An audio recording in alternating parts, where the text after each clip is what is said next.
So hello everyone and good evening सभी को। तो आज हम लोग का रहने वाला है मिडिवल हिस्ट्री का लेक्चर नंबर 2, जिसमें कि हम लोग स्टार्ट करने वाले हैं दिल्ली सल्तनत। एक बार कंफर्म करेंगे सभी लोग कि सारी चीज़ें प्रॉपर हैं फिर नहीं, फिर हम लोग स्टार्ट करते हैं कल के लेक्चर में, that is the medieval history के फर्स्ट लेक्चर में हम लोगों ने क्या देखा था। फर्स्ट लेक्चर में हम लोगों ने देखा था the tripartite struggle and the Chola empire. उसके हम लोगों ने क्वेश्चंस भी किए थे और फिर आज हम लोग स्टार्ट करने वाले हैं दिल्ली सल्तनत, जो कि काफ़ी इंपॉर्टेंट है। एक बार कंफर्म करेंगे सभी लोग कि सारी चीज़ें प्रॉपर हैं फिर नहीं।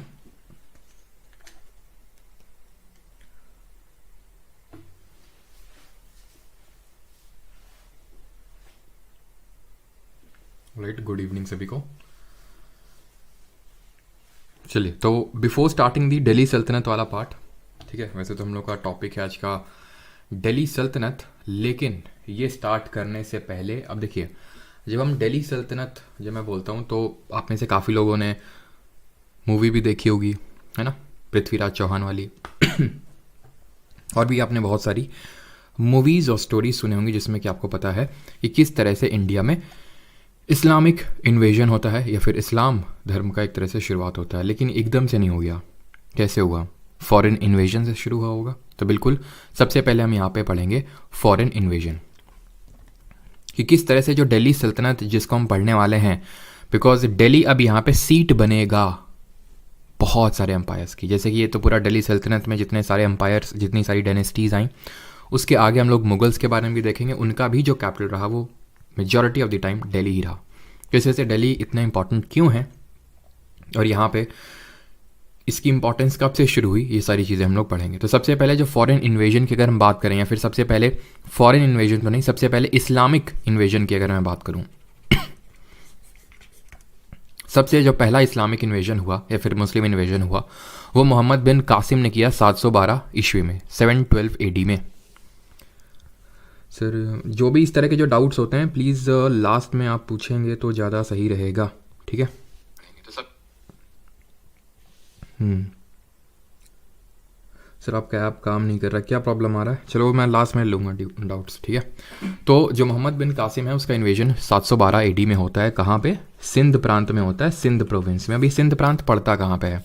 तो ये हमारा कुछ प्रेजेंट डे इंडिया है, आपको पता है, ठीक है। ये मैं मान लेता हूँ कुछ हमारा प्रेजेंट डे इंडिया है, ठीक है। यहाँ पे पड़ता है सिंध, जो तब के इंडिया में एक तरह से हम बोल सकते हैं, तब तो खैर कोई इंडिया जैसी एंटिटी नहीं थी, लेकिन अगर हम देखें तो प्रेजेंट डे जो पाकिस्तान है वहाँ पे ये सिंध पड़ता है। तो यहाँ पे इसका इन्वेजन हुआ था। अब इन्वेजन क्यों हुआ था इसके पीछे थोड़ा सा रीज़न समझ लेते हैं, बाकी जिसमें बहुत ज़्यादा मैं डीप में जाने की ज़रूरत है नहीं। ये एक अरब इन्वेडर था, यानी जो अरब वाला रीजन है, अरेबियन रीजन, वहाँ से आया था। ये अरब इन्वेडर था, बट एक्चुअल में कोई रूलर नहीं था। ये कमांडर, एक कमांडर जनरल बोल सकते हैं, मिलिट्री कमांडर बोल सकते हैं, एक रूलर के अंडर में था। उस रूलर का नाम नहीं पता होने की ज़रूरत है, बस अगर कभी पूछ ले तो वो किंगडम कौन सा था, तो उम्मायड किंगडम था। ये ऑप्शनल है, लिखना चाहें लिखें ये उमायड किंगडम वाला, या फिर ना लिखें ज़रूरी नहीं, बट ये पता होना चाहिए पहला कौन था और मतलब ये अरब इन्वेडर था, ये पता होना चाहिए। और कब इन्वेड किया था? 712 एडी में सिंध प्रांत में इन्वेड किया था। और उस समय सिंध प्रांत में राजा कौन थे और रीज़न क्या था इन्वेड करने का? तो उस समय राजा थे राजा दाहिर। राजा दाहिर का यहाँ पे रूल हुआ करता था, जो कि एक हिंदू ब्राह्मण रूलर थे। अब दिक्कत ये हो गई कि बोलते हैं कि यहाँ से ट्रेड होता था, किसका? अरेबियन, अरब्स का भी और बाकी इंडियंस का भी। तो जब अरब का ये ट्रेड होता था उमायड किंगडम का, तो ये जो राजा दाहिर थे इन्होंने फालतू में यहाँ पे टांग अड़ाई। और उस टांग अड़ाने के चक्कर में क्या हुआ कि ये चीज़ पता चल गई उमायड किंगडम के जो रूलर थे, तो उन्होंने मोहम्मद बिन कासिम को उसको भेजा कि देख क्या हो भाई, सिंध वाले को क्या दिक्कत है इतनी। और मोहम्मद बिन कासिम देखा ही नहीं सिर्फ उसने, बल्कि राजा दाहिर को हराया और ये माना जाता है कि इसका सिर काट के ले गया उमायड किंगडम के पास। और ना सिर्फ सिर काट के, बल्कि इसकी जो 2 बेटियां थी उनको भी ले गया। उमायड किंगडम के जो रूलर थे उनके जो 2 बेटे थे उनसे शादी करवाई, ये माना जाता है। बाकी शादी सादा ये सब हमें कुछ ज़्यादा याद करने की ज़रूरत नहीं है, बस हमें याद करने की ज़रूरत है कि कब इन्वेजन किया, 712 एडी में। कहाँ पे किया? सिंध प्रोविंस में। रूलर कौन था? दाहिर था। कहाँ से आया था? अरब से आया था। खत्म बात। Now the next Muslim invasion या फिर द नेक्स्ट इस्लामिक इन्वेजन था महमूद गजनवी का, और इसको हम फर्स्ट टर्क इन्वेजन बोलते हैं। जैसे वो अरब से आया था, ये टर्क था, तुर्क था। तो जब मैं बोलता हूँ टर्क था, तुर्क था, तो बताइए किस कंट्री से आया होगा? कौन सी कंट्री से आया होगा, देखते हैं कितने लोग बताते हैं। तो जो महमूद गजनी था, अब यहाँ पे अगर आप ध्यान से देखें, ये एक गजनवाइड एम्पायर हुआ करता था। पहली बात तो मैं बता दूं, अगर आपने, जो मुझे पता है बहुत लोगों ने टर्की लिखा होगा, इसका टर्की जिसको अभी हम प्रेजेंट में तुर्की बोलते हैं, इट इज़ रॉन्ग। ये तुर्कमेनिस्तान है, ना कि टर्की, ये ध्यान रखना। ये है गजनवाइड एम्पायर जो अपने आप स्क्रीन पे देख पा रहे हैं, ये पूरा दिस इज़ गजनवाइड एम्पायर। यहाँ पे एक डायनेस्टी थी गजनवी, उसके रूलर का उसका एक रूलर था, ठीक है। और उस रूलर की, यहाँ पे एक रूलर थे, हिंदू रूलर थे इस सिंध प्रांत में ही, उनका नाम था जयपाल। जयपाल से उनकी बहुत, मतलब ऐसे समझ लो कि एकदम बनती नहीं थी, और जयपाल हर बार हराते थे गजनवाइड एम्पायर का जो रूलर था उसको, ठीक है। और उन्हीं एक बैटल में जयपाल ने इस रूलर की हत्या कर दी, और इस चीज़ का रिवेंज उस रूलर का जो बेटा था, वो रूलर क्या था उसे हमें जानने की ज़्यादा ज़रूरत नहीं है, बस बट उस रूलर का जो बेटा था दैट इज़ महमूद गजनवी, इसने पहली बात तो इसके मेन 2 गोल इसने सेट किए। एक तो रिवेंज लेना है जयपाल से, और वो उसने लिया भी। गया जयपाल को, पहले वॉर में तो कोई डिसीजन मतलब कोई नहीं निकला, दूसरे वाले में ये माना जाता है कि जयपाल को हरा दिया और मौज ले ली जयपाल की। इतनी भयंकर मौज ली कि जयपाल शर्म के मारे खुद इन्होंने सुसाइड कमिट कर लिया। और महमूद गजनी सिर्फ यहीं पे नहीं रुका, ठीक है। ये जो महमूद गजनवी है, जो गजनवाइड एम्पायर का एक तरह से रूलर था, इसने 17 बार 17 टाइम्स इंडिया में अटैक किया। एंड इसका जो मेन उद्देश्य था, जो मेन मोटो था अटैक का in India was to plunder, यानी कि इंडिया को लूटना। इसका जो एम टेरिटोरियल एक्सपेंशन नहीं था कि हम यहाँ से लेकर यहाँ तक हमारा रूल होगा, बिकॉज उसे पता था यहाँ रूल करने के लिए मिलिट्री भी चाहिए। तो ये क्या था, इसके पास ऐसी मिलिट्री टेक्निक्स थी और बहुत सारी कैपेबिलिटीज़ थी। अब वो उसको हम अलग से डिस्कस कर लेंगे अभी थोड़ी देर में, जब हम गौरी को भी देख लेंगे कि किस तरह से ये लोग आते थे और डिफीट करके आसानी से चले जाते थे, ठीक है। तो ये एक तरह से यहाँ पे कोई सेटल होने के लिए नहीं आया था, ठीक है, तभी इसको हम इन्वेजन बोलते हैं। और 17 टाइम्स इसने अटैक किया। पहला अटैक कब किया, ठीक है, अगर हम बात करें पहला अटैक महमूद ऑफ गजनी का, तो ये था 1025 और ठीक है। और इसने इसका अटैक, ये तो मैंने बता दिया ना, ठीक है। और इसका जो पहला अटैक था, पहला अटैक वॉज 1001 AD में। कहीं कहीं पे 1000 AD भी है, बट NCERT में जो लिखा हुआ 1001 AD है। इसमें इसका पहला इन्वेजन हुआ, मतलब पहला एक तरह से अटैक मारा इसने 1001 AD में, फर्स्ट अटैक। टोटल कितने किए, 17। अब 17 के 17 के बारे में हमें डिटेल में जानने की ज़रूरत नहीं है, लेकिन इसका जो सेकंड लास्ट वाला था वो इंपॉर्टेंट है। और वो कौन सा है, जब इसने 16th टाइम सोमनाथ टेम्पल को लूटा था, प्लंडर किया था। यहाँ पे जो एनॉर्मस वेल्थ थी उसको ले गया था और यहाँ के टेम्पल्स को डिस्ट्रॉय कर दिया था, मूर्तियों को डिस्ट्रॉय कर दिया था। क्यों, उसका रीज़न सिंपल है, क्योंकि ये इस्लाम के एक तरह से प्रचारक के रूप में आए थे और यहाँ पे कोई प्रचार वगैरह नहीं करने आए थे। लेकिन खुद ही सोचिए, जैसे आज हैं, आज के जो हमारे पॉलिटिशियंस हैं वो किस नाम पे मोटिवेट रखते हैं जनता को, धर्म के नाम पे, है कि नहीं। तो धर्म बिल्कुल ज़रूरी है, लेकिन उसका यूज़ भी करते हैं पॉलिटिशियंस, उनको आता है। उसी तरह इन रूलर्स को भी आता था। इस्लाम तक जब तक ये नहीं बोलेंगे कि हम क्यों डिस्ट्रॉय कर रहे हैं, क्यों लूट रहे हैं, भाई इनका क्या मोटिव था, इसका क्या मोटिव था, महमूद गजनी का लूटने का क्या मोटिव था। इसका मोटिव यहाँ पे था, सेंट्रल एशिया को ये मतलब वहाँ पे अपना टेरिटोरियल एक्सपेंशन करना चाहता था। जो मक्का मदीना है वहाँ पे खुद का गढ़ स्थापित करना चाहता था, इसलिए यहाँ पे ज़्यादा सीरियस नहीं था, यहाँ पे बस लूटने आया करता था वो, ठीक है। तो वो इस्लाम की, हम इस्लाम धर्म का प्रचार कर रहे हैं और इसलिए ऐसे करके वो आर्मी को मोटिवेट करता था और इसी वजह से उसने यहाँ पे मूर्तियाँ वगैरह भी तोड़ी।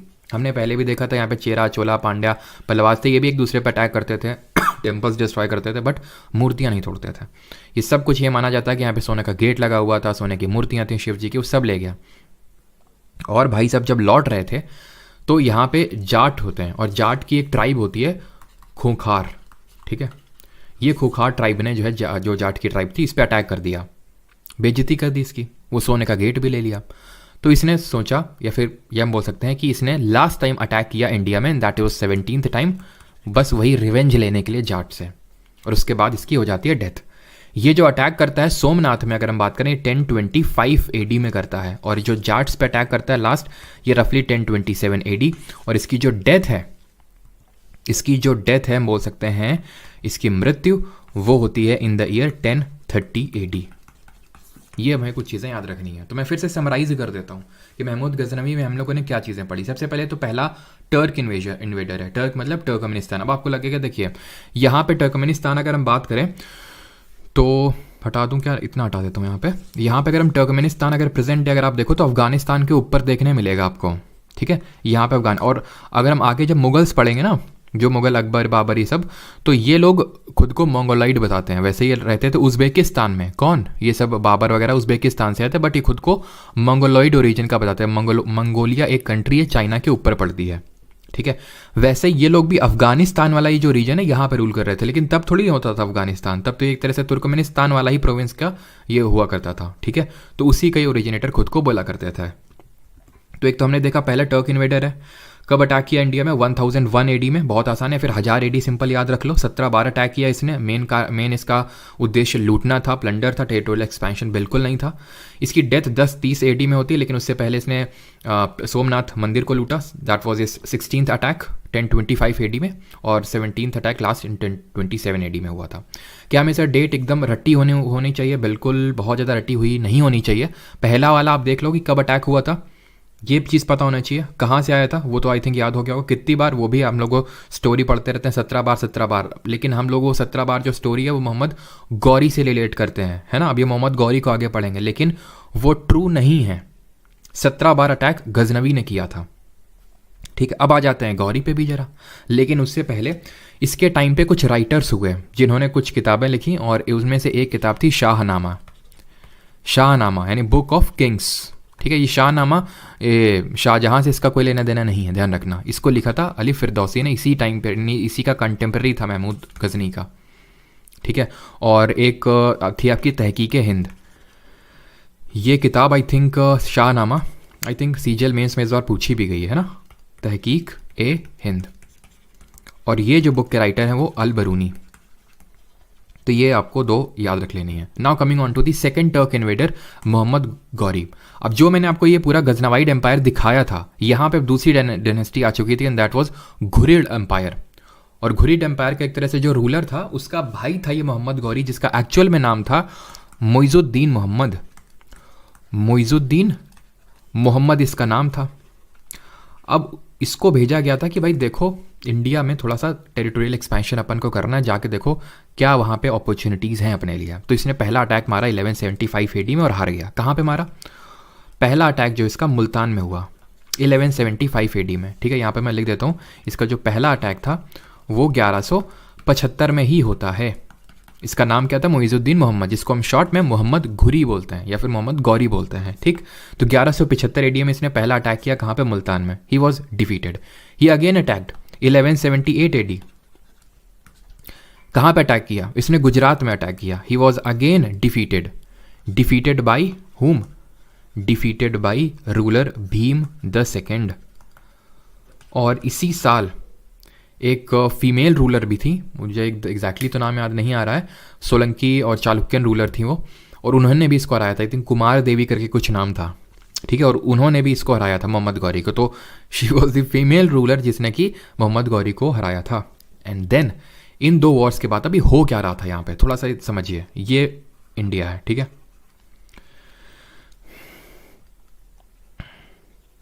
इस तरह से मैं ड्रॉ कर देता हूँ, ये हमारा इंडिया है, ठीक है। अब मैंने आपको एक चीज़ बताई थी कि जितने भी अटैक हुए कहाँ से हुए? नॉर्थ वेस्ट फ्रंटियर से। यहाँ तो हिमालयाज अटैक पॉसिबल नहीं, यहाँ पूरा समुद्र है, यहाँ पे उतना ज़्यादा जल्दी पॉसिबल नहीं है।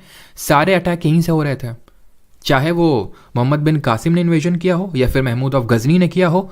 और ये भाई साहब क्या कर रहे थे? यहाँ के रास्ते आना चाह रहे थे, दिल्ली में आना चाह रहे थे, दिल्ली में आना चाह रहे थे ये, और इस रास्ते से आ रहे थे, हार गए। फिर ये इस रास्ते से आए, किससे? ऊपर वाले रास्ते से आए।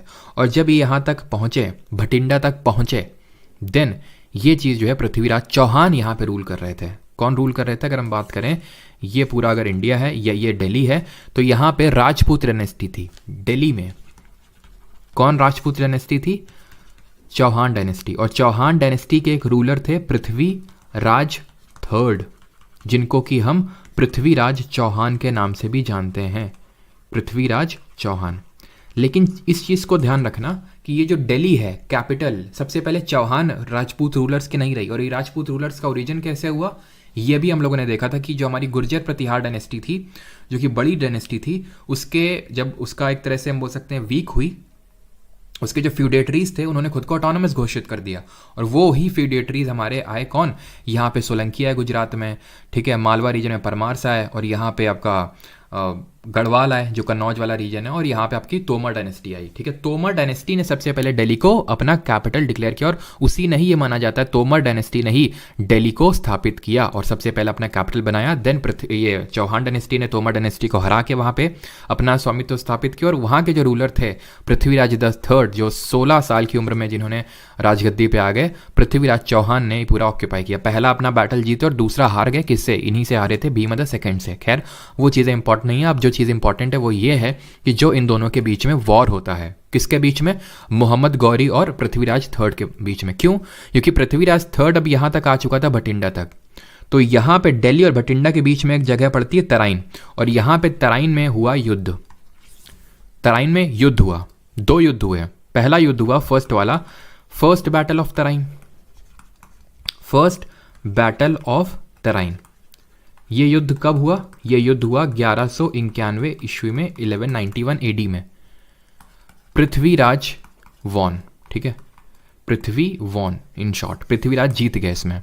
देन अगेन अगले साल बैटल हुआ, सेकेंड बैटल ऑफ तराइन, ये हुआ 1192 एडी में, और यहां पे गौरी वॉन, मोहम्मद गौरी जीत गया।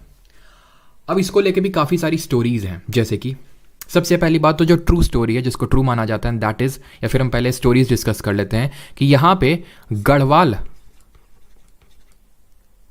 ठीक है, या फिर गहरवाल राजपूत हुआ करते थे। कहाँ पे, गढ़वाल राजपूत, कन्नौज वाला जो क्षेत्र है यहाँ पे, और इसके राजा थे राजा जयचंद।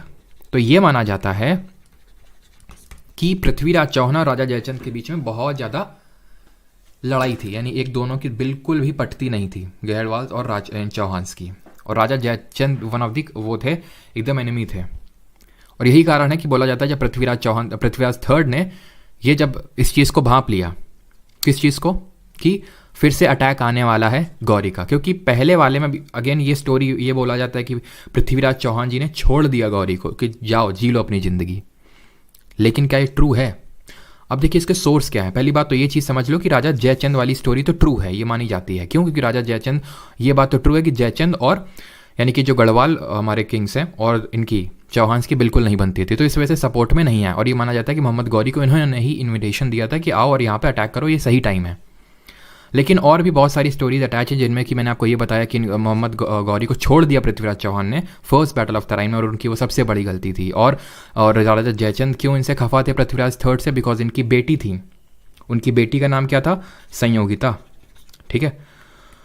और ये संयोगिता जो है इनका स्वयंवर करवाया जयचंद ने, ठीक है। और पहली बात तो हरा दिया जयचंद को, ठीक है, किसने? पृथ्वीराज III ने। और इनकी जो बेटी थी संयोगिता, ठीक है, संयोगिता की बेटी को उठा लाए कौन? पृथ्वीराज III, जब उनका स्वयंवर हो रहा था। और ये सारी चीज़ें हमें कहाँ से पता चलती हैं? सोर्स क्या है इन सारी चीज़ों का? वो है पृथ्वीराज रासो। ये बुक किसने लिखी है? ये बुक इन्हीं के कोर्ट में थे, यानी पृथ्वीराज चौहान के कोर्ट में, एंड ही वॉज चंद्रबरदाई। इन्होंने लिखी पृथ्वीराज रासो, जिसमें कि इन्होंने पृथ्वीराज III या फिर पृथ्वीराज चौहान, वो जो कि सेम ही पर्सन है, उनके बारे में ये चीज़ स्टोरीज लिखी। लेकिन ये ट्रू नहीं कंसिडर की जाती कि वो जो है जो हमारे पृथ्वीराज चौहान जी हैं वो उठा के लाए थे किसको? संयोगिता को स्वयंवर से। रीज़न उसका ये है, रीज़न कंसिडर ये किया जाता है कि देखिए, जैसे फॉर एग्जांपल अभी आप संबित पात्रा से बोलें कि नरेंद्र मोदी जी के बारे में एक बायोग्राफी लिख दीजिए, तो आपको पता है कैसे लिखेंगे। फिर हम बोले कन्हैया कुमार से राहुल गांधी जी की बायोग्राफी लिख दीजिए, कैसे लिखेंगे वो? ठीक है, तो ये स्टोरीज ट्रू नहीं मानी जाती हैं कि उन्होंने छोड़ दिया, ऐसे माना जाता है वो भाग निकला वो, ठीक है। और सेकेंड बैटल ऑफ तराई में भी यहाँ पे आपने वो देखा होगा पूरा इस मूवी में कि किस तरह से जो है ये इसने मतलब लिख रखा है इन्होंने, चंद बरदाई ने, कि इनको पकड़ के ले गए कहाँ पे?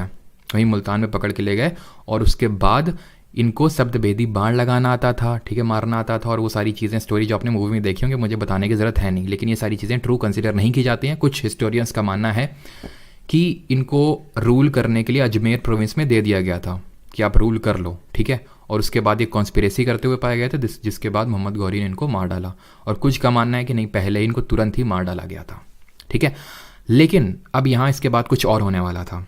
इसके बाद अब क्या होने वाला था, अब जो है राजा जयचंद जो थे वो काफ़ी खुश थे, क्योंकि उनका जो सबसे बड़ा एनिमी था वो जा चुका था। तो इन्होंने ये माना जाता है कि 4 वीक तक लगातार पार्टी करने का आदेश दिया, मतलब खूब पार्टी चली पूरे किंगडम में, उनके कन्नौज में।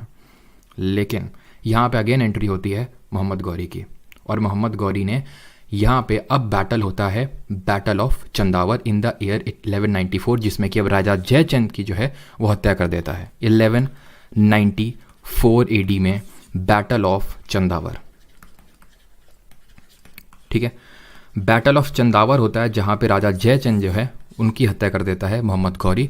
और यहाँ से एक तरह से हम बोल सकते हैं कि अब टर्निंग पॉइंट है ये रहा, कि जहाँ से पूरी तरह से, वैसे टर्निंग पॉइंट तो सेकेंड बैटल ऑफ पानीपत ही था, जहाँ से दिल्ली जो है वो मुस्लिम इन्वेडर्स के हाथ में जा चुका था। यहाँ तक किसी को कोई डाउट तो नहीं है, पहले ये बताइए, फिर हम लोग आगे बढ़ते हैं।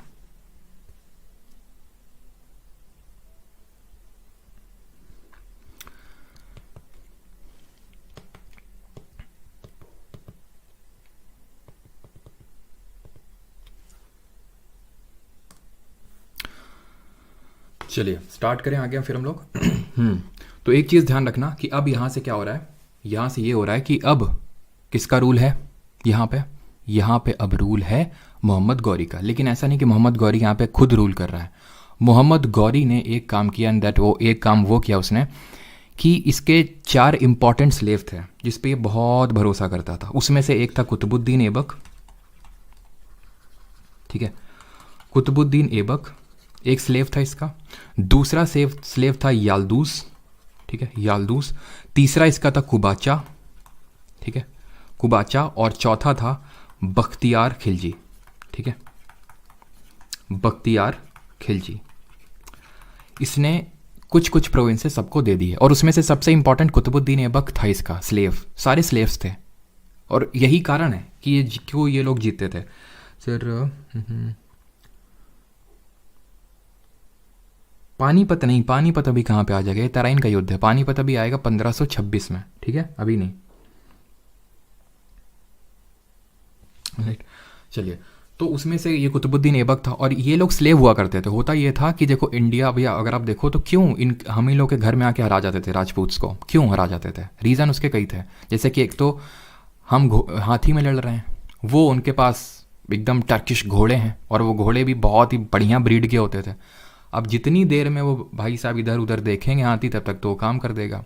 बहुत अच्छी उनके पास कैवलरी को मतलब बोलते हैं घुड़सवार, वो थे।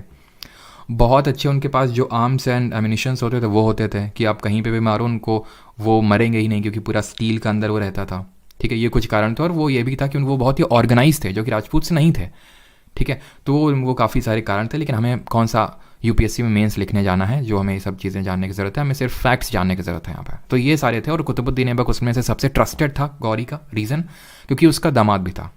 तो इसने जो दिल्ली वाला या फिर जो आसपास का जो एरिया था अजमेर वगैरह, वो कुतुबुद्दीन ऐबक को दिया। याल्दूस की अगर बात करें, लिखने की ज़रूरत नहीं है, उतनी ज़्यादा इंपॉर्टेंट नहीं है चीज़ें, बट अभी समझ लीजिए बिकॉज याल्दूस वगैरह फिर से आएंगे। याल्दूस वगैरह को भी ये जो मुल्तान वाला प्रोविंस है ना, वो दे दिया। और बख्तियार खिलजी को जो ईस्टर्न पार्ट है, आप ये समझ सकते हो कि जो बंगाल वगैरह रीजन है, बिहार वाला, वो रीजन दे दिया। और बख्तियार खिलजी के रिगार्डिंग एक फैक्ट पता होना चाहिए कि यही बख्तियार खिलजी था हु डिस्ट्रॉयड नालंदा। इसी ने ही नालंदा को जो है डिस्ट्रॉय किया था, ये चीज़ आपको पता होना चाहिए, ठीक है। अब यहाँ पे इसको कुतुबुद्दीन ऐबक को ये अपना संभाल के चला जाता है, कहाँ पे, वहीं पे गजनवी में, यानी कि जो घुरिड एम्पायर है वहाँ पे वो चला जाता है अपना अफगानिस्तान वाला रीजन में। और ये फिर से वापस आता है 1206 में। कौन? मोहम्मद गौरी जाटों को मारने आता है, जाटों से रिवेंज लेने आता है एक तरह से, जिस तरह से वो आया था, ठीक है। लेकिन इस बार ये लौटते वक्त हरा तो दिया, जीत तो गया, क्योंकि वहाँ पे वेस्ट एशिया में भी ये कुछ वॉर्स लड़ रहा था गौरी, वहाँ पे हार गया, तो यहाँ पे लड़ने जीत गया। लेकिन जब वापस जा रहा था तो 1206 में मारा गया, बस, ज़्यादा कुछ इंपॉर्टेंट नहीं है। नाउ अब 1206 ईयर काफ़ी इंपॉर्टेंट है, बिकॉज यहाँ से गौरी की डेथ हो गई, और यहाँ से अब ये जो पूरा शासन है वो कुतुबुद्दीन ऐबक के हाथ में चला गया, और यहाँ से दिल्ली सल्तनत की स्टार्ट होती है। Now what do we mean by saltanat? Mahajanapada देखे थे, उसमें एक मगध प्रोविंस देखे थे।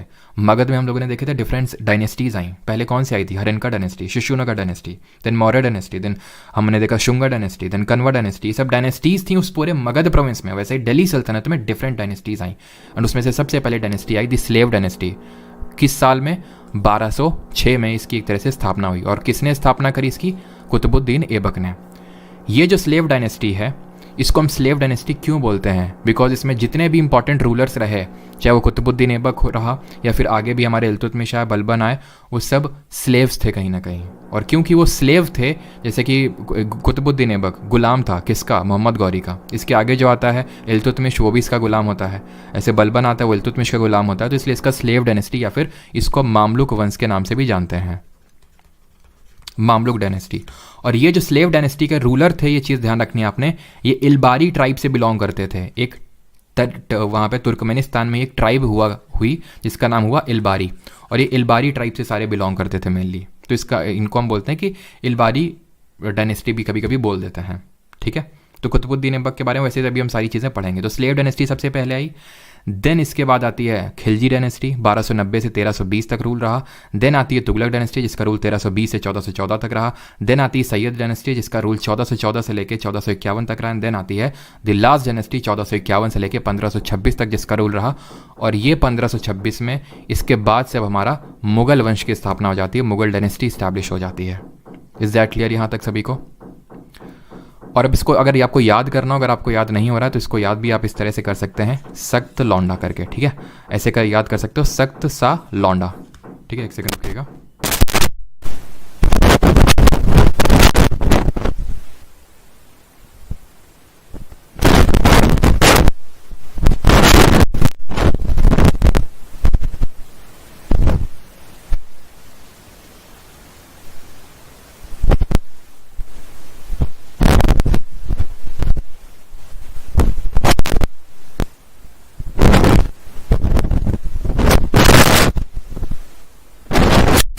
चलिए, आई होप यहाँ क्लियर हो गया होगा, ठीक है। तो इसको आप याद कर सकते हैं ऐसे सख्त सा लौंडा करके। तो स से स्लेव डायनेस्टी हो जाएगा, ख से खिलजी डायनेस्टी, त से तुगलक डायनेस्टी, और सा से सैयद डायनेस्टी, और लो से आपका हो जाएगा, फिर लौंडा से हो जाएगा लोधी डायनेस्टी। तो इस तरह से आप इन चीज़ों को याद कर सकते हैं। बाकी अब हम एक एक करके, आज हम लोग का जो टारगेट रहेगा that will be slave dynasty. आज हम सारी चीज़ें स्लेव डायनेस्टी को लेके पढ़ने वाले हैं। बाकी कल जो हम लोग को ये सारी डायनेस्टीज देखेंगे, खिलजी, तुगलक, सैयद और लोधी के बारे में। ऑलराइट, थोड़ा सा रुकिए, आई थिंक साउंड आ रहा है।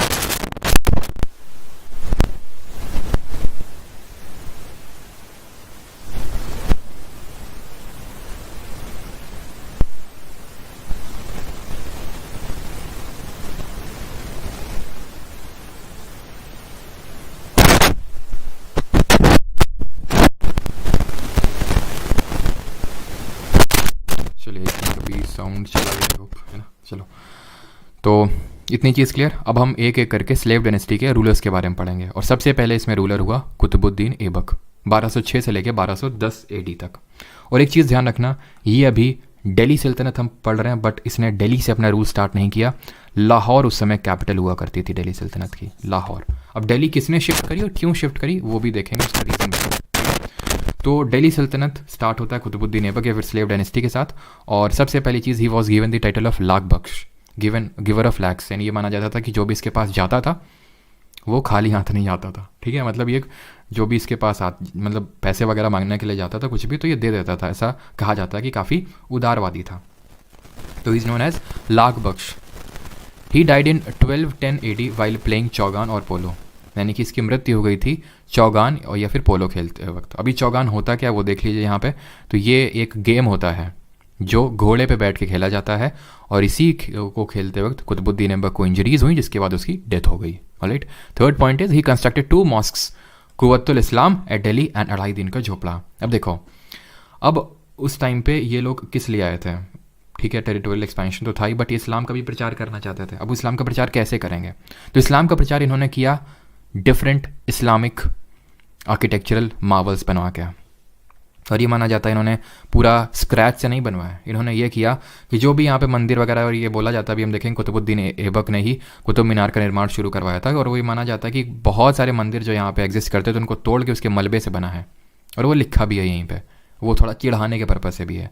ये भी माना जाता है कि सारे कभी न कभी हिंदू या फिर जैन आर्किटेक्चर है। जैसे ये जो अभी आप देख पा रहे हैं, ये है आपका कुव्वतुल इस्लाम, ठीक है, जो कि कहाँ पे है? दिल्ली में है। कुव्वतुल इस्लाम दिल्ली में है ये आपका।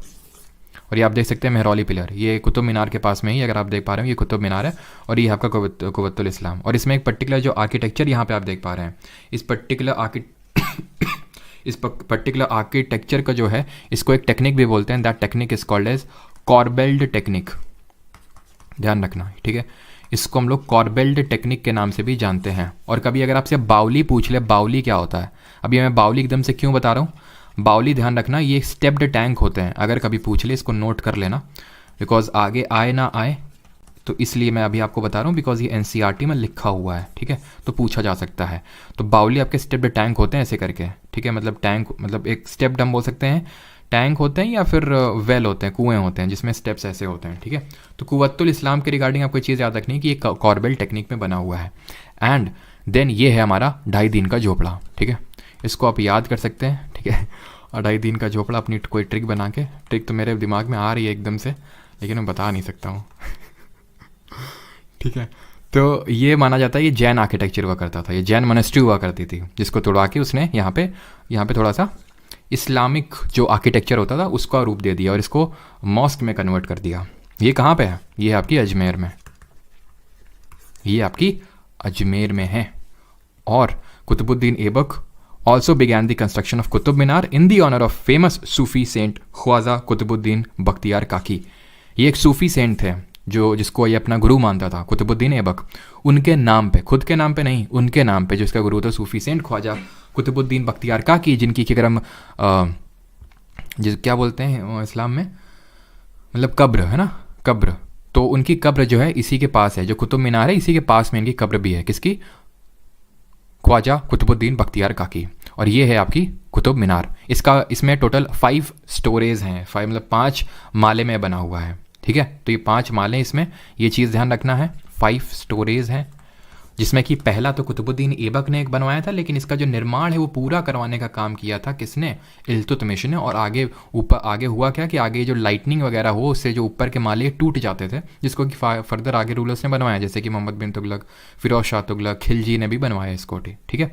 तो 5 स्टोरेज थे। और इसकी अगर हाइट की बात करें तो दैट हाइट वॉज रफली 73 मीटर्स, ठीक है, ये इसकी हाइट कंसीडर की जाती है, ये भी आपको पता होना चाहिए, ठीक है। आगे बढ़े। और हाँ, ही पैटर्नाइज राइटर्स लाइक हसन उन नज़ामी और फ़खरुद्दीन। हसन उन नज़ामी की एक राइटिंग है, आपको पता होना चाहिए, इसने पैटर्नाइज किया था इनको। तजुल मसीर और फ़खरुद्दीन की थी तारीख़ मुबारक शाही। बहुत ज़्यादा रटने की ज़रूरत नहीं है, बिकॉज बहुत ज़्यादा क्वेश्चंस नहीं पूछे हैं इससे, एक बार देख लेंगे अगर पूछ लिया जाए तो, ठीक है। तो हसन उन नज़ामी, तजुल मसीर लिखा इन्होंने, और फ़खरुद्दीन ने तारीख़ मुबारक शाही लिखा इन्होंने, ठीक है। और कुछ यहाँ पे और कुछ तो पॉइंट नहीं छूटा, यहाँ पे एक बार देख लेते हैं।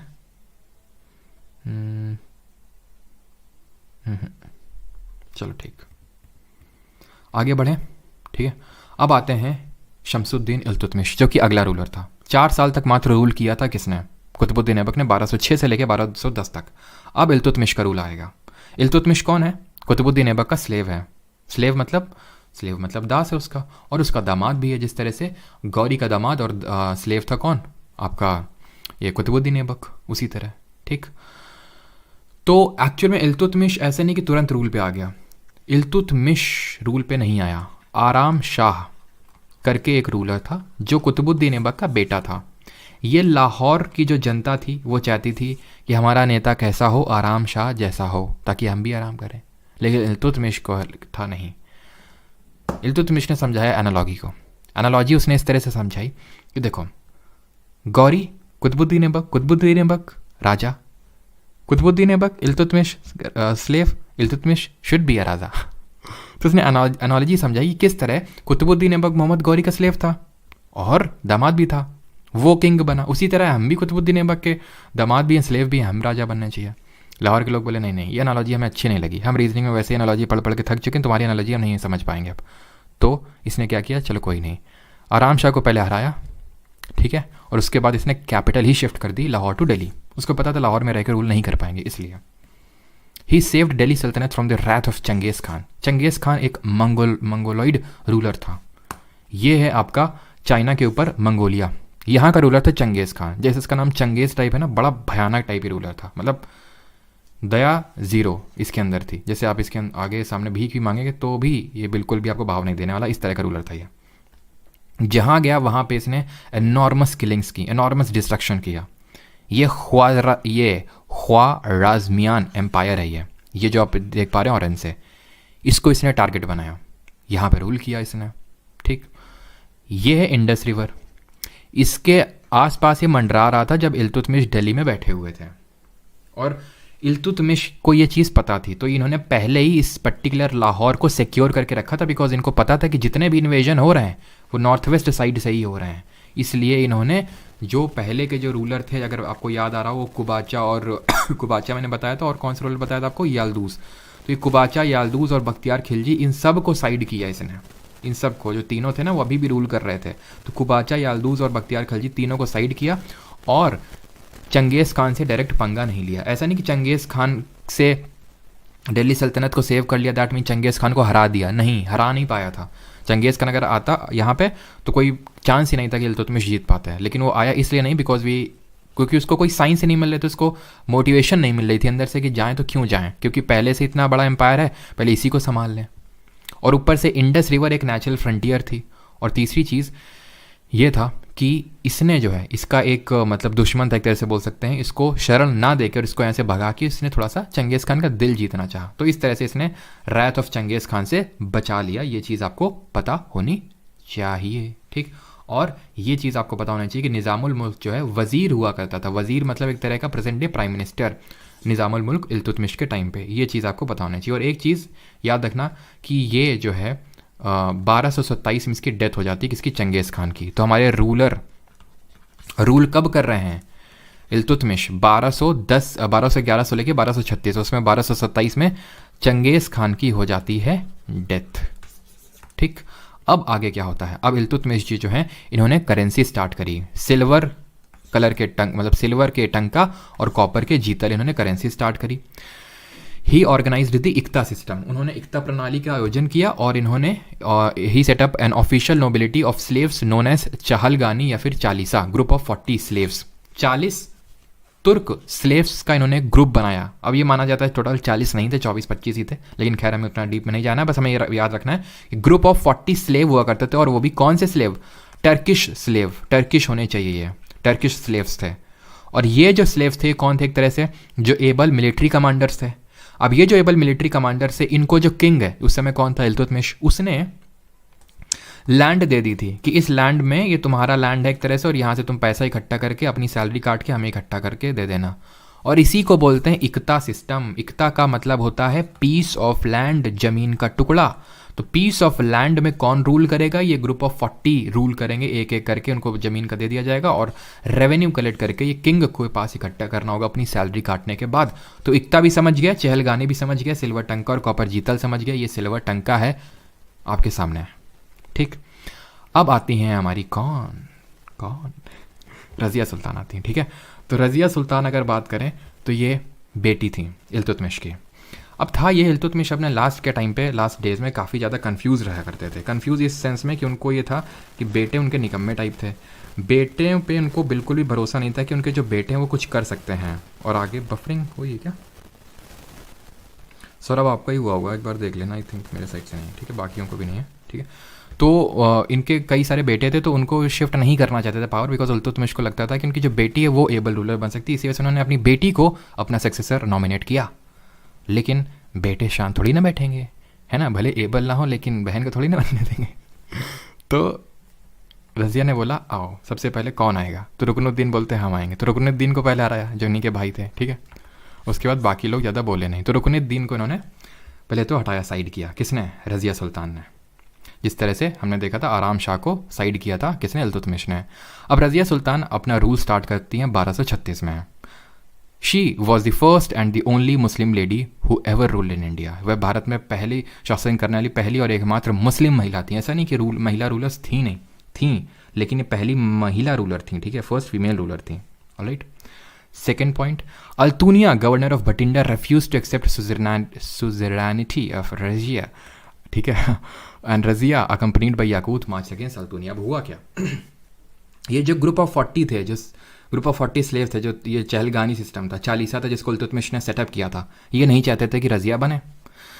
जैसे तैसे रज़िया जी बन गई, तो रज़िया जी जो क्या थी, वो एक मेल अटायर में रहती थी और अपना फेस ढक के रहती थी, फेस नहीं दिखाती थी। तो ये सारी चीज़ें जो हैं नहीं सही लगी, या फिर पूरे एक तरह से जो मेल अटायर इन्होंने रख रखा था वो चीज़ नहीं अच्छा लगा इन ग्रुप ऑफ 40 या फिर वहाँ की जो जनता थी। तो एक तरह से बहुत रेजिस्टेंस इनको ऑफर हुआ, ना सिर्फ ग्रुप ऑफ 40 बल्कि बहुत सारे इनके जो कोर्ट में ही थे वहीं से इनको रेजिस्टेंस ऑफर हुआ, और रेजिस्टेंस को दबाया इन्होंने काफ़ी हद तक, बहुत दबाया। एक भटिंडा का रूलर था और उसका नाम था अल्तुनिया, जो बचपन में पहले इनके साथ खेला करता था, वही अल्तुनिया देखो आज क्या कर रहा है। ठीक है, खैर तो इन्होंने क्या रज़िया सुल्तान ने, और ये ट्रू स्टोरी है, आप ये समझना कि मैं अपने आप से बना के बता रहा हूँ। ठीक है, रज़िया जो सुल्तान है याकूत, ये इल्तुतमिश के टाइम पे मतलब एक स्लेव टाइप था और सर्व किया करता था। तो रज़िया को इस पर काफ़ी भरोसा था, काफ़ी बड़ी पोजीशन दे दी याकूत को रज़िया ने। ये टर्किश बिल्कुल नहीं था, इसको माना जाता है कि इसके ओरिजिन अफ्रीका से देखने को मिलता है, अरब साइड से देखने को मिलते हैं। ये चीज़ तो बिल्कुल भी पसंद नहीं आई किसको, ग्रुप ऑफ 40 को। ठीक है, और ये अल्तुनिया ने तो बिल्कुल, अल्तुनिया ग्रुप ऑफ 40 में नहीं थे, भटिंडा में वो कर रहा था, और क्योंकि ये उन्हीं के रूल में थे इल्तुतमिश के टाइम तक, किसके रूल मतलब अंडर में, दिल्ली सल्तनत में। बट अल्तुनिया ने क्या बोला, नहीं हम नहीं रहेंगे इनके अंडर। रज़ियन बोलते हैं अभी आते हैं याकूत को लेके गई, याकूत पेल दिए गए किसके द्वारा, अल्तुनिया के द्वारा मर्डर कर दिया, और रज़िया को बंदी बना लिया। एक्चुअली बोला जाता है कि अल्तुनिया ने पहले ऑफर दिया था, मतलब प्रपोज किया था रज़िया को, और रज़िया ने मना कर दिया था कि तुम्हारे पास तो कुछ काम मिल रहा है नहीं और हमें इतना तो देखना है, तो मना कर दिया। अब जो है रज़िया इम्प्रिजन हो गई। अब जो है लेटर ऑन अल्तुनिया और रज़िया गॉट मैरिड। जब शादी कर ली, ठीक है, तो याकूत जी का कुछ हमारा रिएक्शन इस तरह का था। खैर उससे मेरे को ज़्यादा लेना देना नहीं किस तरह का रिएक्शन था, मेन इंपॉर्टेंट चीज़ है कि अब रज़िया शादी करने के बाद दिल्ली मार्च करती हैं अलॉन्ग विद अल्तुनिया कि अब हम दिल्ली में दोनों लोग शासन करेंगे। लेकिन रज़िया जी के साथ क्या हो गया, आप ये इस पर फोकस मत करो, इस पर फोकस करो। जब वो वापस जा रही थी भटिंडा से दिल्ली, तो बीच में ही मिल गए कौन, खोखा ट्राइब अगेन। ठीक है, खोखा ट्राइब, और इन्होंने दोनों को मार डाला और रज़िया जी के साथ। खैर अब आते हैं लास्ट पॉइंट जो कि रज़िया जी के रिगार्डिंग पढ़ना है, that is she patronise writers like Minhaj al Siraj. ये एक तरह से हम बोल सकते हैं क्रॉनिकल मतलब थे, यानी कि एक तरह से हिस्टोरियन थे। ठीक है, और मिनहाज अल सिराज इसको इनको इन्होंने वो किया था, और इन्होंने एक लिखा था तबाक़त नसीरी करके, ध्यान रखना। ठीक है, तबाक़त ए नसीरी, और इसमें इन्होंने ये चीज़ लिखी थी कि किस तरह रज़िया जो है बहुत एबल रूलर थी as compare to her brothers. ठीक है, तब यहाँ पे रज़िया जी का हो जाता है एंड। ठीक है, अब बढ़ते हैं आगे। चलो तो अब बढ़ते हैं आगे आते हैं बलबन। अब बलबन का रूल 1266 से स्टार्ट होता है। वेट, एक चीज़ आप नोटिस करो, 1240 में चली जाती है रज़िया, जो कि मुश्किल से 3-4 साल ही रूल कर पाती हैं। ये टाइम पीरियड कहाँ पे गया, ये 40 के बाद ये 66, ये 20 के 26 साल कौन रूल किया? तो बीच के जो 26 साल हैं ये इल्तुतमिश के ही एक तरह से जो बेटे थे उन्होंने रूल किया, छोटे छोटे, बहराम शाह, ठीक है, मसूद शाह, बस नाम देख लो, बाकी कुछ भी नहीं पढ़ना इनके रिगार्डिंग। ठीक है, मेन यही रूलर्स थे, बहराम शाह, मसूद शाह, ठीक है, और एक हुआ लास्ट में नसीरुद्दीन मोहम्मद। ठीक है, नसीरुद्दीन मोहम्मद या फिर महमूद। ठीक है, ये लास्ट में हुआ, जो कि बलबन ने इसको राजगद्दी पे बैठाया, थोड़ा सा इसकी हेल्प लेके बैठाया लास्ट में नसीरुद्दीन महमूद को। अब ये जब बैठा ना, मतलब ये बीच में भी 26 साल तक ऐसे ही चल रहा था, बिकॉज बलबन ऐसा तो है नहीं कोई इल्तुतमिश का कोई बेटा था तो तुरंत राजगद्दी पे जाके बैठ जाएगा, तो इनको बनाया गया।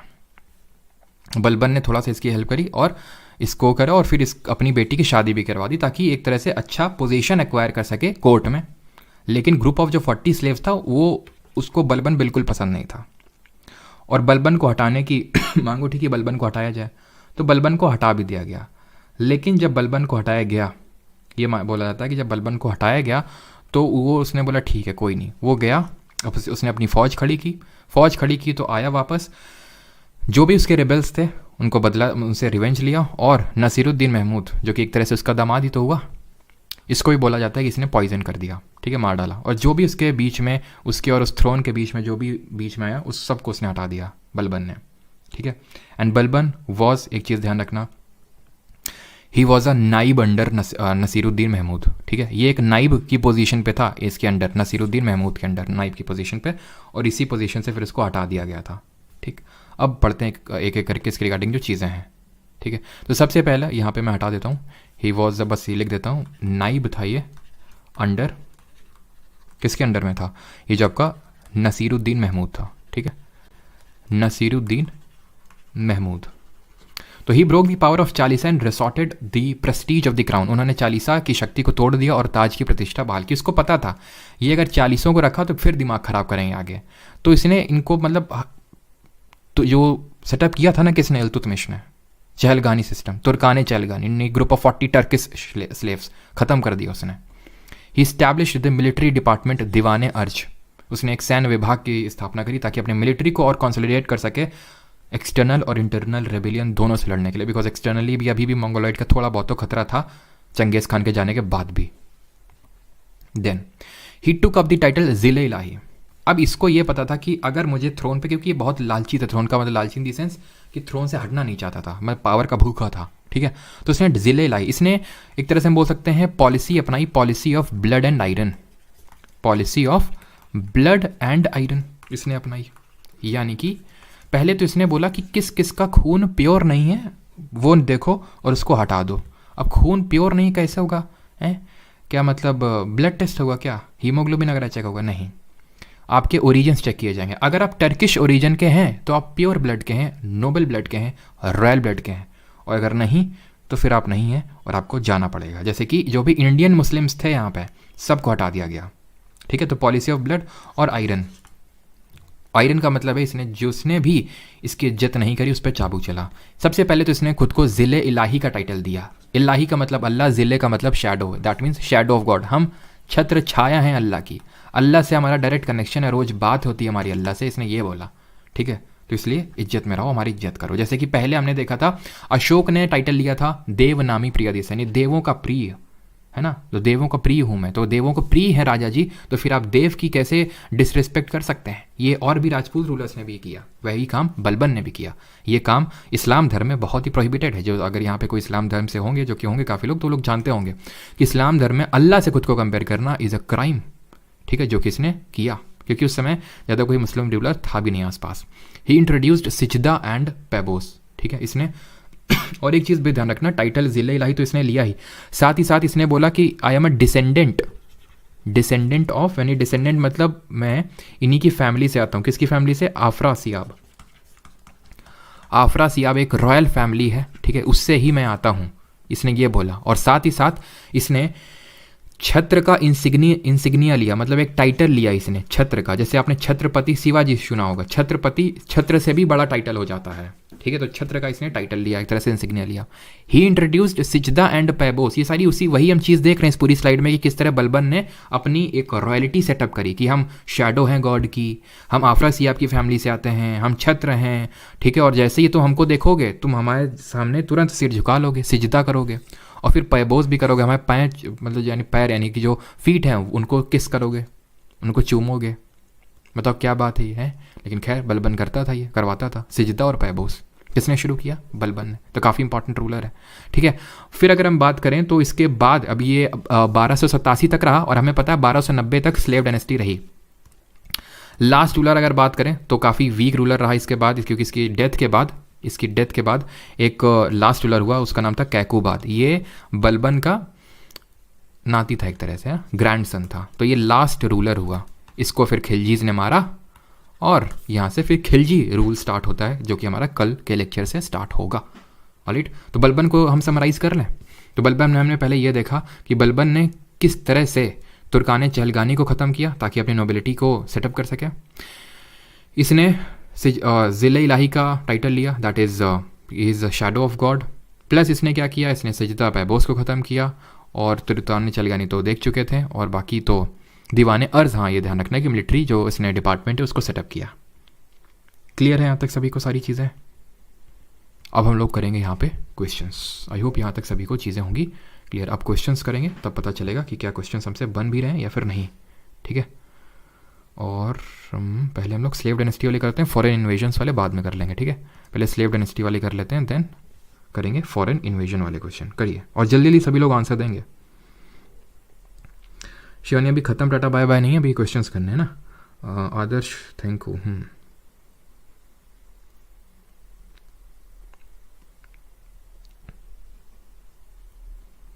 सिराज बायो बायो के लेक्चर मतलब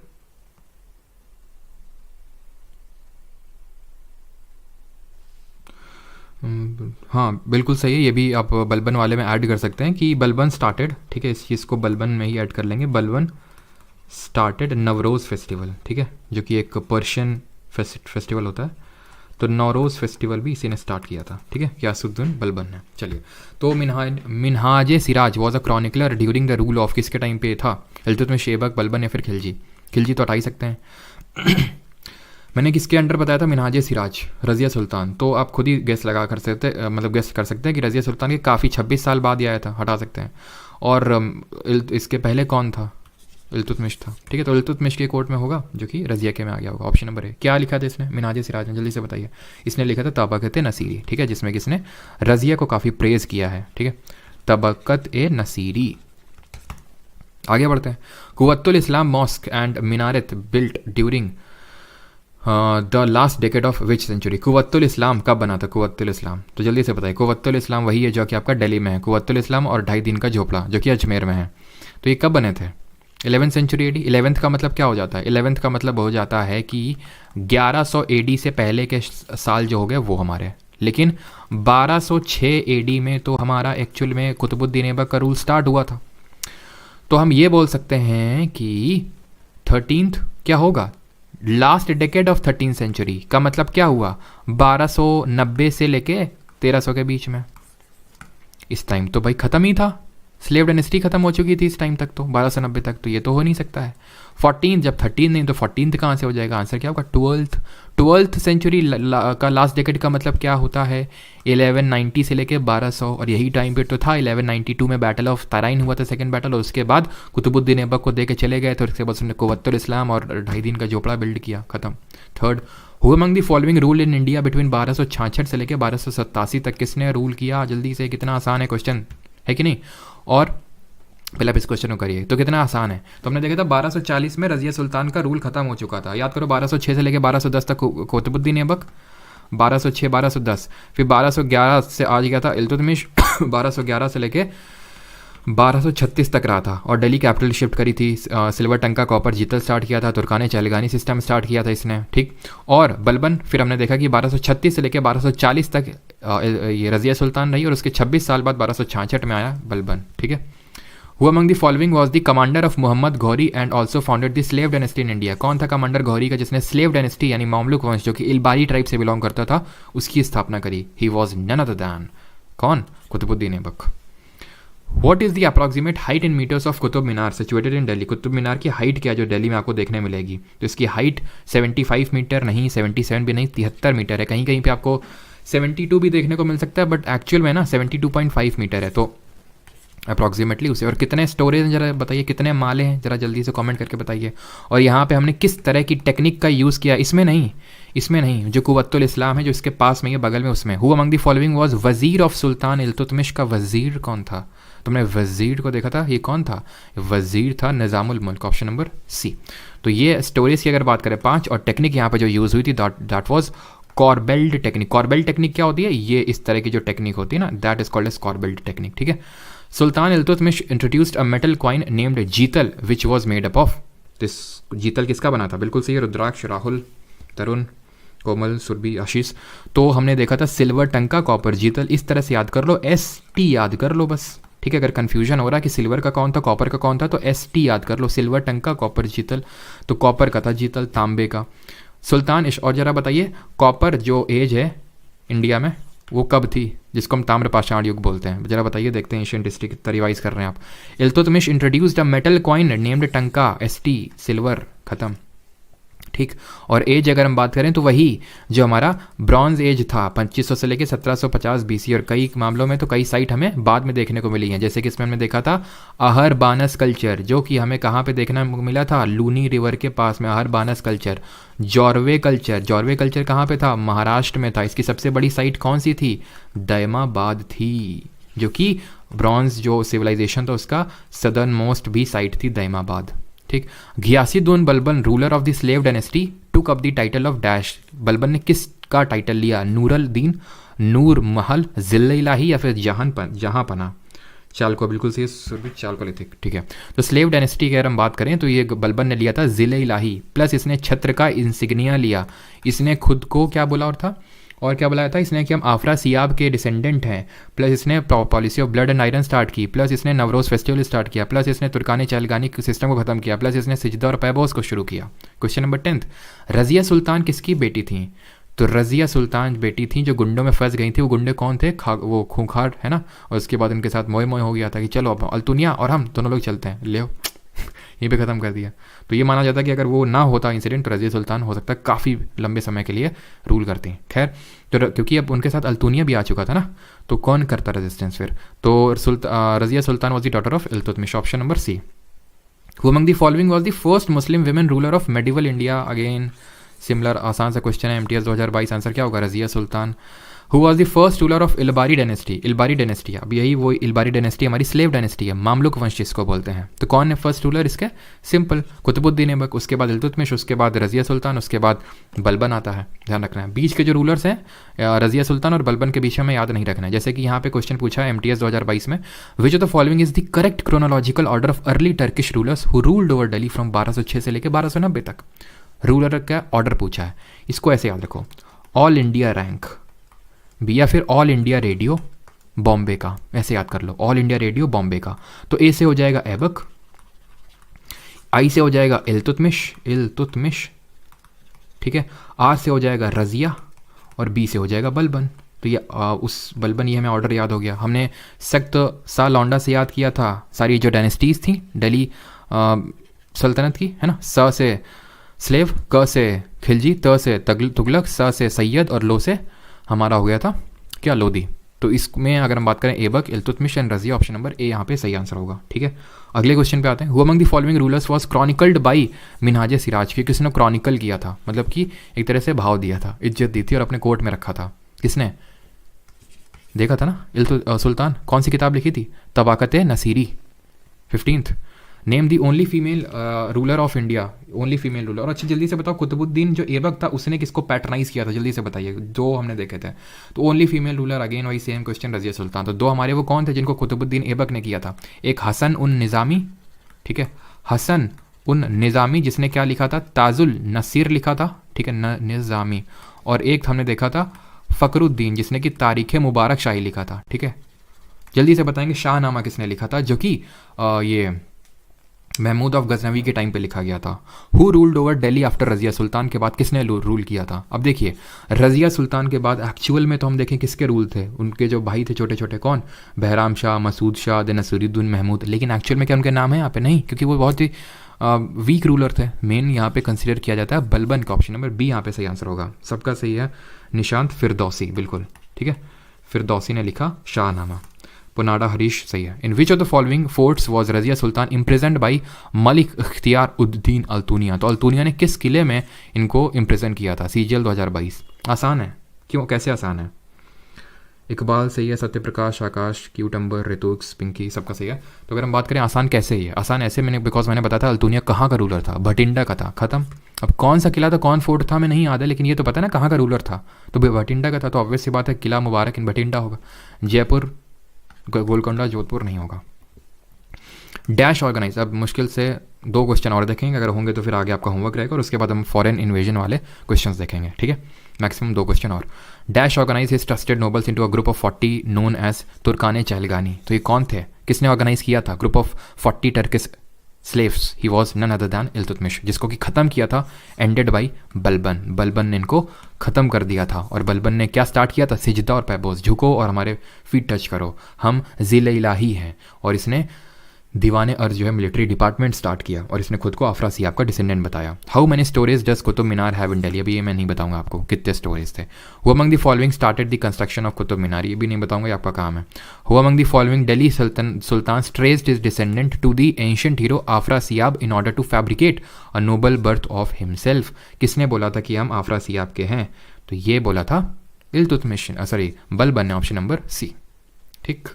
अब हम जितने भी आगे क्वेश्चंस हैं ये आप लोग करेंगे, ठीक है, आपका होमवर्क है, और ये PDF आपकी अपलोड हो जाएगी। अब इसके बाद हम लोग करेंगे फॉरेन इन्वेजन्स वाले क्वेश्चंस, ठीक है। ये हो गए हैं, रुको रुको रुको रुको रुको, अब करते हैं थोड़े से फॉरेन इन्वेजन वाले क्वेश्चन। पहला question, when did Mongol ruler Changez Khan died? Changez Khan कब मरा था?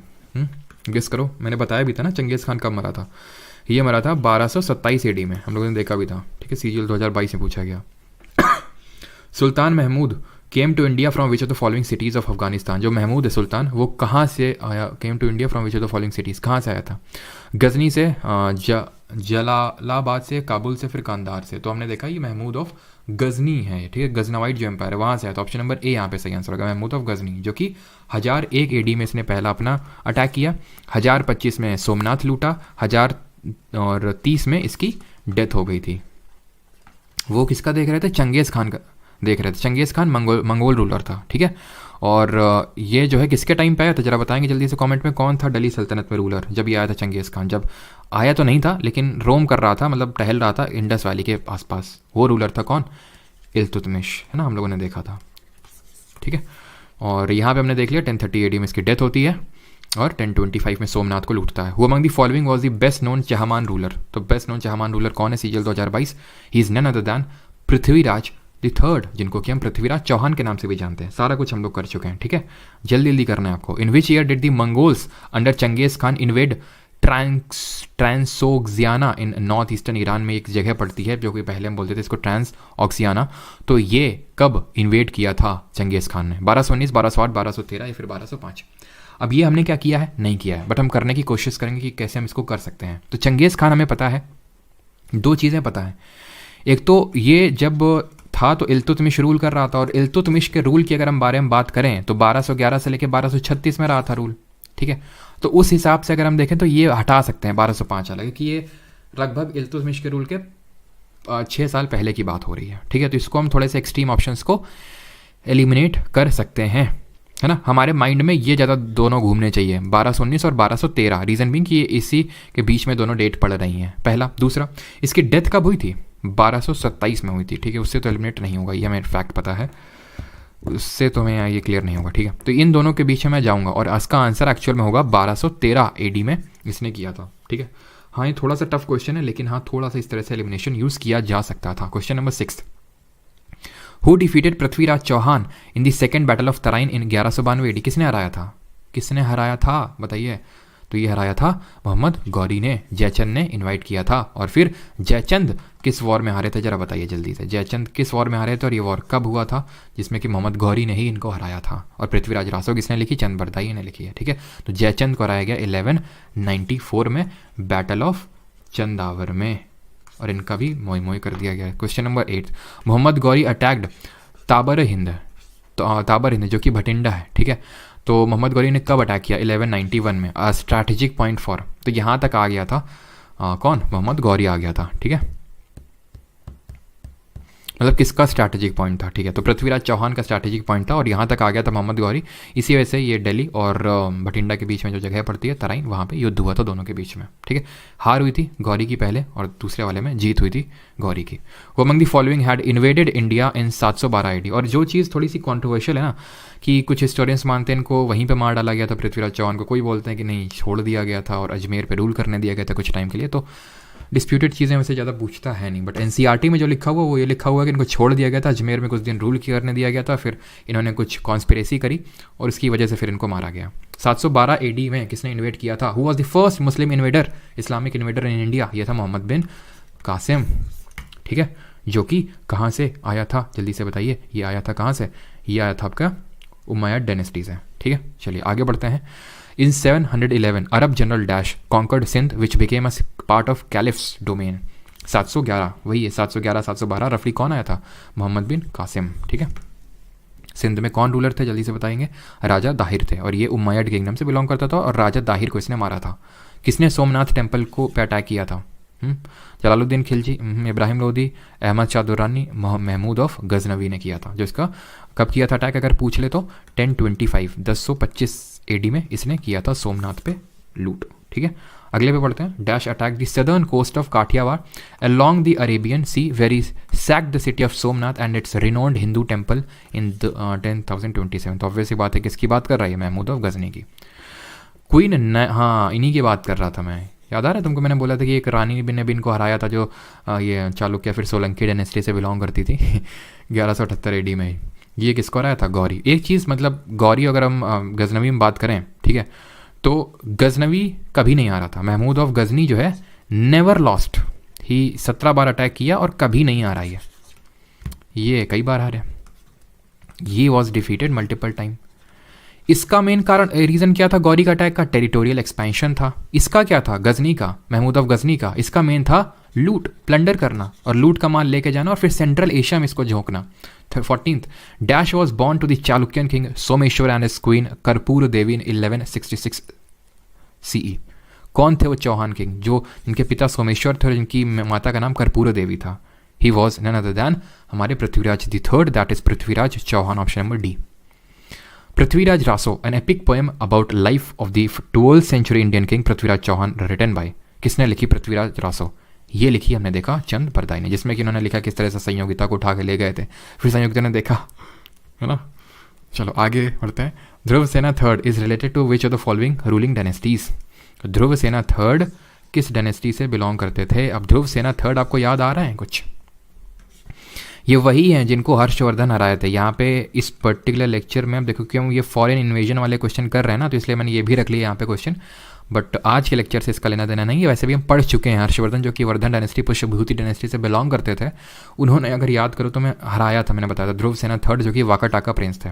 फिर खुद हार गए थे नर्मदा नदी के तट पे। किससे आ रहे थे जरा बताओ, किसने हराया था इनको? कौन सा चालुक्यन रूलर था? In which year Timur invaded India? अभी नहीं पढ़ा, नहीं करेंगे। आंसर वैसे 1398 AD होगा। तुगलक इस समय रूल कर रहे थे, लेकिन अभी हम लोगों ने पढ़ा नहीं है, ठीक है।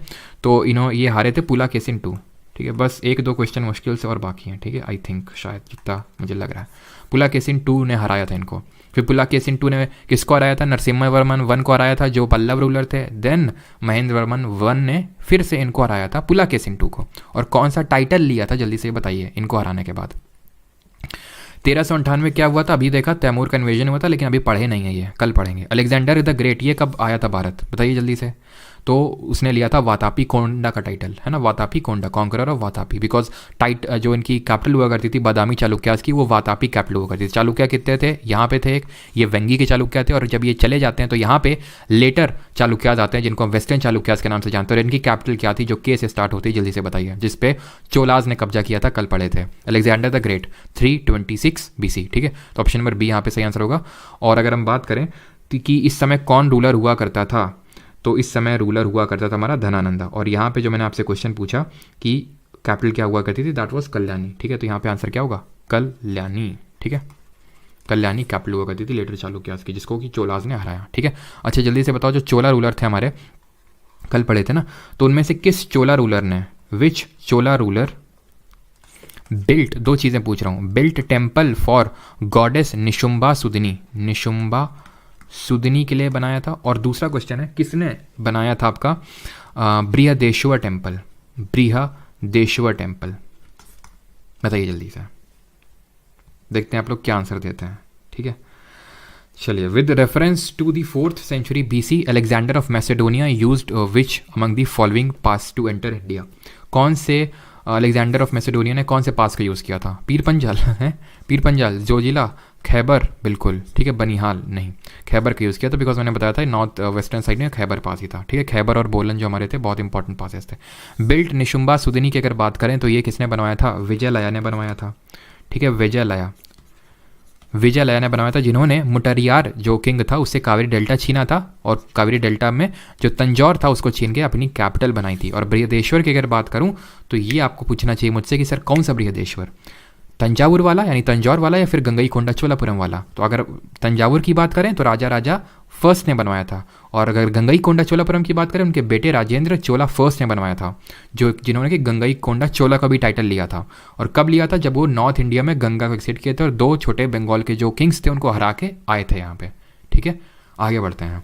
और एक चीज़ ये बताइए कि जहाँ पे चीफ डीटी इंस्टॉल्ड होते हैं उसको हम क्या बोलते हैं? जहाँ पे हमारे चीफ डीटी इंस्टॉल्ड होते हैं, जहाँ पे भगवान की मूर्ति रखी होती है साउथ इंडिया या फिर नॉर्थ इंडिया के आर्किटेक्चर में, उसको क्या बोलते हैं हम? और जो विमान फीचर है वो नगर या फिर द्रविड़, किस में देखने को मिलेगा जो विमान स्टाइल ऑफ आर्किटेक्चर है? Question number 22, in which of the following battles in 326 BC Alexander the great defeated Porus? Porus को किस बैटल में हराया था? और किस नदी के किनारे है।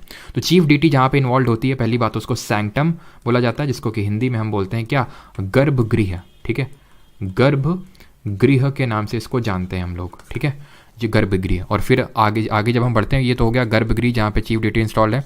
ये जो पिलर्ड हॉल होते हैं जहाँ पे घंटे वंटे टंगे रहते हैं, that is called as what, that is called as mandapa. और गोपुरम जो होते हैं वो एंट्रेंस होते हैं एकदम बाहर, और वो सिर्फ द्रविड़ स्टाइल ऑफ आर्किटेक्चर में देखने को मिलेंगे साउथ इंडिया में। विमान भी हमें द्रविड़ जो स्टाइल ऑफ आर्किटेक्चर है वहीं पे देखने को मिलेगा। ठीक है, आगे बढ़ते हैं और ख़त्म हो गया। चलिए, तो कैसा रहा आज का लेक्चर? ये क्वेश्चन तो मैंने बताया ही नहीं आंसर, है ना? इसका आंसर क्या होगा? Battle of Hydaspes. ठीक है, और झेलम नदी के किनारे। ठीक, तो कल हम दिल्ली सल्तनत पूरा करेंगे अपना, खिलजी, तुगलक, सैयद, लोदी सब देखेंगे कल। ठीक है, चलिए। और क्लास से पहले ना एक बार चेक कर लिया करो टेलीग्राम पे, परमार एसएससी टेलीग्राम है, सभी लोग ज्वाइन कर लो उसको, पहली बात तो, है ना? कभी कुछ अपडेट होता है, जैसे क्लास थोड़ा डिले, वैसे तो अभी डिले नहीं हुई, मतलब 5-10 मिनट तो चलता है। ठीक है, तो डिले नहीं हुई, तो मतलब वहाँ पे पता चल जाता है। मैं पहले बता देता हूँ, जैसे कि अगर कभी ऑफ रखना हुआ, वैसे तो बहुत ही रेयर होता है, लेकिन फिर भी बता देता हूँ मैं वहाँ पे। तो और क्विजेस तो होती हैं, ठीक है, उनको भी अटेंड करते रहें। और जिन लोगों को मतलब ये रिकॉर्डेड वीडियोस चाहिए, नोट्स चाहिए, ठीक है, इंग्लिश हिंदी दोनों में, तो वो बैच में एनरोल कर सकते हैं, बिकॉज ये बैच की वीडियोस हैं जिसको मैं फ्री लाइव स्ट्रीम मतलब करता हूँ यूट्यूब पे। तो आप परमार अकेडमी ऐप पे या फिर www.parmaracademy.in ये वेबसाइट है। और एक चीज़ के लिए मैं आपसे माफ़ी चाहूँगा, एंड दैट इज़ कि कस्टमर सपोर्ट काफ़ी वीक है। ठीक है, काफ़ी लोगों की कुछ दिक्कतें आती रहती हैं, ऐप नहीं चल रहा सर, ये नहीं खुल रहा, वो नहीं खुल रहा, और उसके लिए काफ़ी माफ़ी चाहता हूँ। बिकॉज है क्या कि अभी जो मतलब संभाल रहे हैं, तो अभी वो थोड़ा टेम्परली अनअवेलेबल है, तो सारी चीज़ें मुझे ही देखनी पड़ती हैं, है ना? तो उससे थोड़ा सा भी टाइम मिल नहीं पाता है, तो उसके लिए मैं माफ़ी चाहूँगा अभी, है ना? और मेन आपसे मैं यही कहूँगा कि आप कमेंट में ड्रॉप कर देना, है ना? बाकी तो नंबर आपको दिया था। और CHSL का रिज़ल्ट आउट हो गया? अच्छा,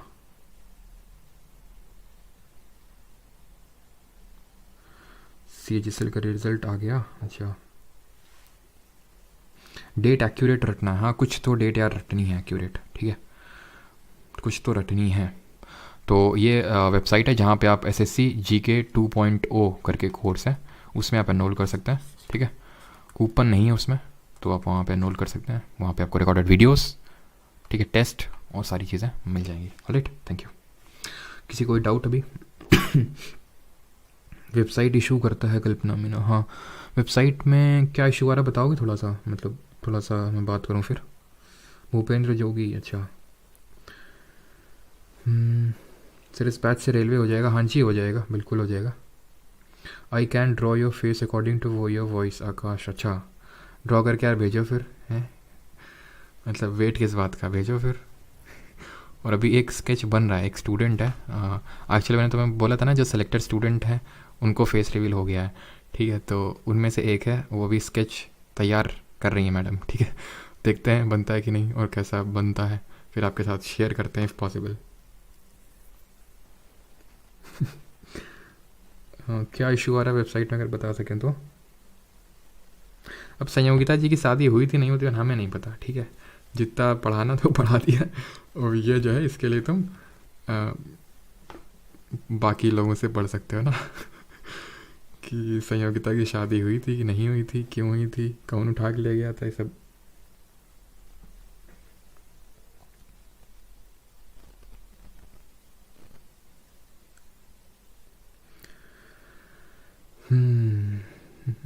तो डाउट नहीं है ना?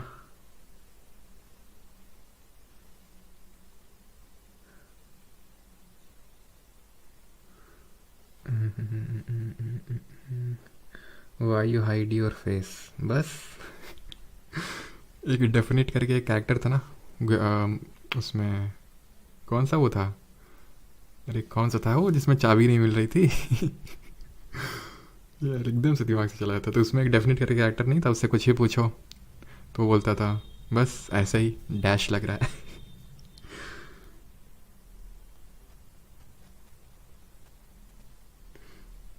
हाँ हाँ, शिरागर मिनाजो सिराज इल्तुतमिश की कोर्ट में था, और देन माना जाता है कि उसने उसको पैटर्नाइज किया था रजिया ने भी।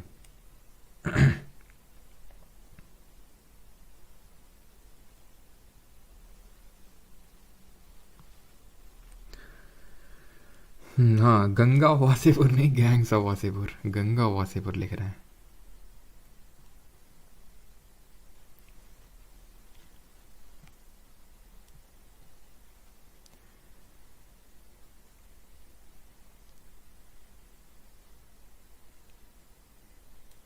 Who destroyed Vikramshila? विक्रमशिला को भी ये बख्तियार खिलजी ने डिस्ट्रॉय किया था, ठीक है, नालंदा और विक्रमशिला दोनों को वही बख्तियार खिलजी ने डिस्ट्रॉय किया था, दोनों को।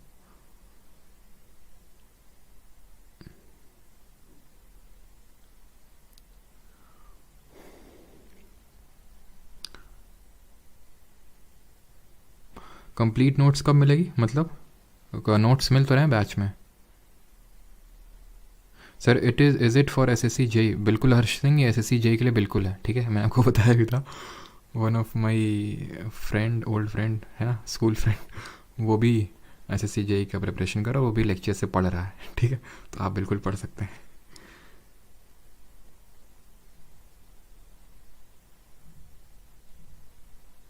10 लाख पर फेस रिवील, हाँ, जब 10 लाख सब्सक्राइबर हो जाएंगे ना तब फेस रिवील होगा 1 मिलियन पे।